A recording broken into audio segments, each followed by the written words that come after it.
ស្រងណាល្អវៃម្លេះនាងនំស្រងណាល្អវៃម្លេះនាងក្រមុំស្វាយរៀងឬក៏ព្រៃវែងណាថ្លៃ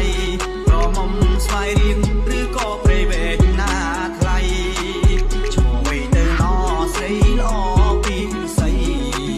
ឈ្មោះវៃទៅណស្រីល្អពីស្អី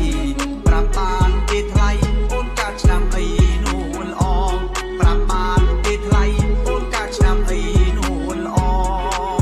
បងសួរចង់ដឹងក៏ព្រោះប្រលឹងគួរខ្នាញ់បងសួរចង់ដឹងក៏ព្រោះប្រលឹងគួរខ្នាញ់